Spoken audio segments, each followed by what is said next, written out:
Yep.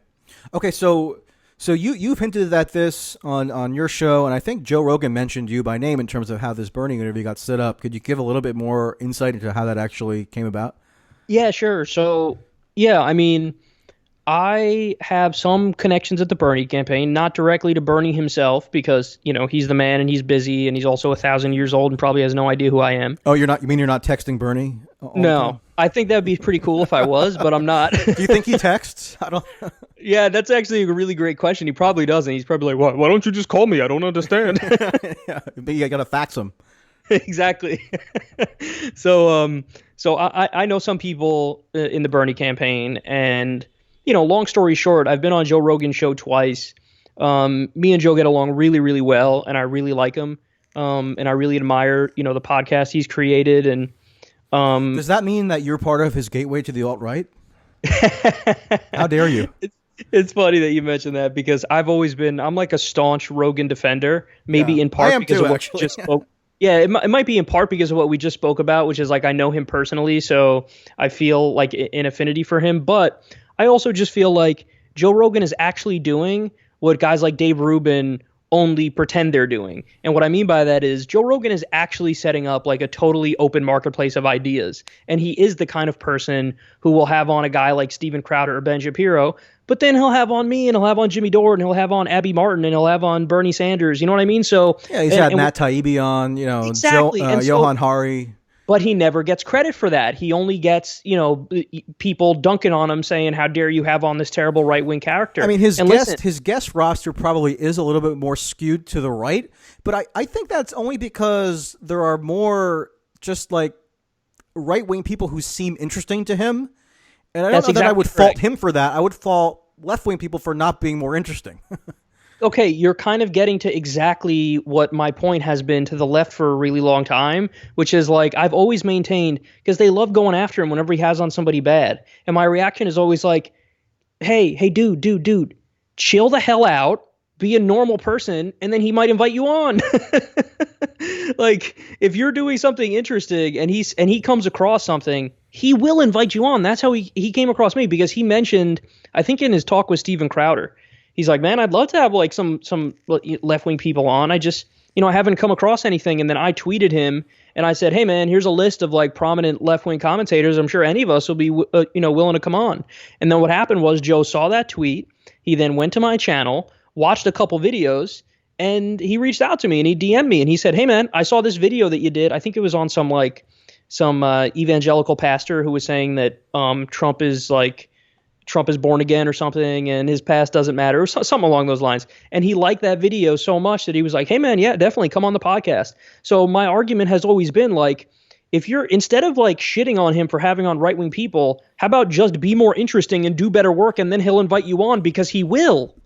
Yeah. Or the other thing is, like, a lot of people who are left-wing online personalities tend to come off as a little bit screechy, a little bit too sure of themselves, maybe for Joe's liking a little too fixated on sort of superficial identity stuff, and so too authoritarian too, too controlling, too much like, I don't like this person, so how dare you have them on? Too knee-jerk. Who gives a fuck if you don't like them? Piss off. It's not your fucking podcast. Yeah, too knee-jerk, offended about stuff, and that if you can just check those boxes, he'll have you on, That's exactly right. And so he has had on plenty of lefties. And anyway, long story short, I'm friendly with Joe. Him and I talk on a semi-regular basis. And so I just asked him. I said, hey, man, if you want Bernie, we can get you Bernie. We can do it. And he actually didn't immediately say yes, because he was, even though he likes having on like new media lefty and righty commentators, he's a little like hesitant to try to dip his toe into that real serious politics world. Like, he had on Yang and he had on Tulsi, and he enjoyed doing that. I think Tulsi was the first sitting politician currently in office that he had on, and that was only in September of last year. So it's new that he's even entertaining the idea of doing this, Right, and he's hesitant because he doesn't take himself very seriously. Like, he thinks of himself as the comedian guy. Yeah, not he thinks Walter of himself, Cronkite. Right, exactly. So he has a very like honest view of himself, even though he's got like these amazing numbers in terms of how many people watch him and love his podcast. He has this very like down to earth view of himself. So he felt like, are you kidding me? Like I'm supposed to talk to like now somebody who's close to being a front runner, number 2 in the polls, Bernie. So it was a little bit of a shock, I think, to him. Well, But I mean, what happened was, he extracted a commitment from Bernie to reveal UFO information, so that might have been the best yeah, that result was of the that very entire end of the podcast. podcast.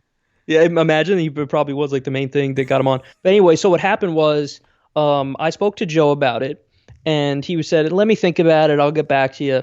And then very soon after that, he had Cornel West on the podcast. Right. And he calls me a day or two after, and he's like, "Hey, man, I've been thinking about it, and I want you to set up the Bernie thing for me."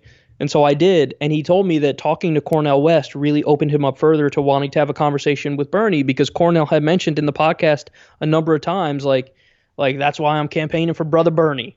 And so I think Joe was intrigued by the fact that this guy who he really likes and respects, Cornel West, the fact that Cornell's working hard to try to get Bernie elected, I think he was intrigued by that, and so he wanted to hear more of what Bernie had to say face to face. Yeah, that's great. And Cornel West is like the perfect, gateway drug or whatever to Bernie, because he's very charismatic, very interesting, and very intelligent. So you can't, if you're in Joe Rogan's position, dismiss the candidate that he says is the best suited to enact Yeah, the reforms that Cornel West wants to see done. that was one of my favorite all-time podcasts, man. The Cornel West Joe Rogan podcast. Yeah, That was really good.